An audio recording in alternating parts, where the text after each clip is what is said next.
Hello, magandang umaga po mga kabahagi. Ngayon na naman po ibabahagi ko po sa inyo ang isa pong simpleng pamamaraan ng paglilinis po ng solar energy. Yung inverter, MPPT. Kasi po, sa ilang buwan na gamit ito, madudumihan po talaga. Kaya kailangan nyo pong linisin.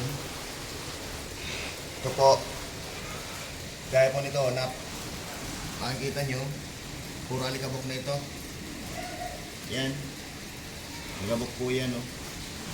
Yan, oh, yan, natanggal nga. Natanggal yung ano na yan. May fan po kasi ito dito sa taas. May exhaust fan. Dito pumapasok yung hangin. Palabas dito sa exhaust fan. Tapos, dito pa sa may ilalim, na yan, may ano yan, fan ng intake pataas doon. Kaya yung alikabok po talaga nahihigop. Katulad din po dito sa MPPT. Ito may ano din dito, may dumi. Dito rin pumapasok yung alikabok. Tapos ito, makita nyo po, napakadumi na talaga. Yun, yung pa. Ang simple po na paglilinis dito, para hindi nyo na tanggalin muna. Tapos para hindi makapasok yung dumi sa loob, dito sa loob nito. Kasi medyo mahirap po talaga pagtatanggalin nito. Kung gusto nyo pong madali lang na paglilinis, gagamit po talaga kayo ng vacuum cleaner. Kung may vacuum cleaner kayo, kahit yung maliit lang po na vacuum cleaner, ihigupin nyo lang po ito. Ito po, ipapakita ko po sa inyo para matutunan nyo. Para matutunan nyo yung kahit hindi nyo na baklasin yan. Sa mga hindi marunong, hindi nyo na kailangang kumuha pa ng installer para maglinis lang dito. Simple lang ang gagawin ninyo. Kung may vacuum kayo, kahit yung maliit, yung vacuum ng sasakyan, pwede na yun. Para malinis ito ng konti, hindi na makapasok doon sa loob. Kasi po, isa po ito sa importanteng maintenance nito. Para po yung hangin na lumalabas, yung hangin na pumapasok dito, malinis, hindi na makapasok yung dumi na yun, alikabok. Para hindi po minute masyado yung inverter natin para tumagal ng mahabang panahon. Sige po, papakita ko po sa inyo kung paano linisin. Ma, kumakan mo nga muna, ma. Tulok mo lang dyan. Yan, mali. Taas mo na ba?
Yun, ganun lang po.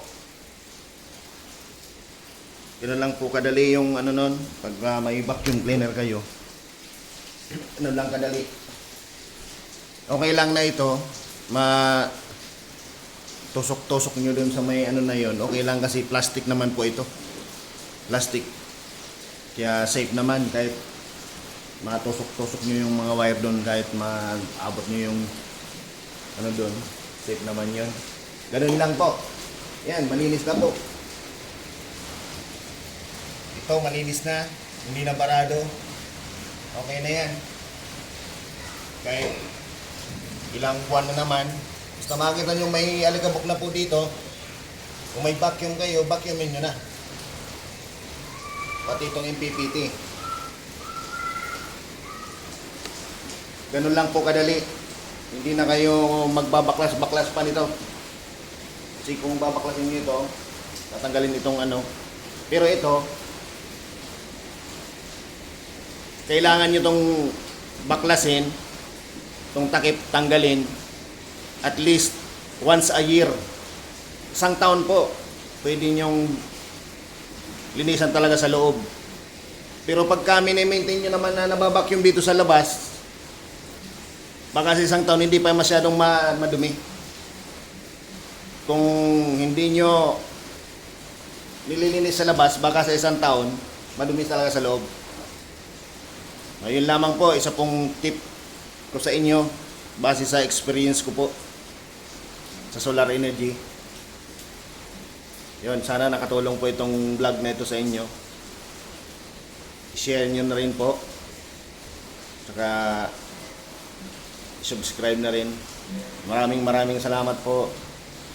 Ingat po kayo. God bless, mga kabahagi.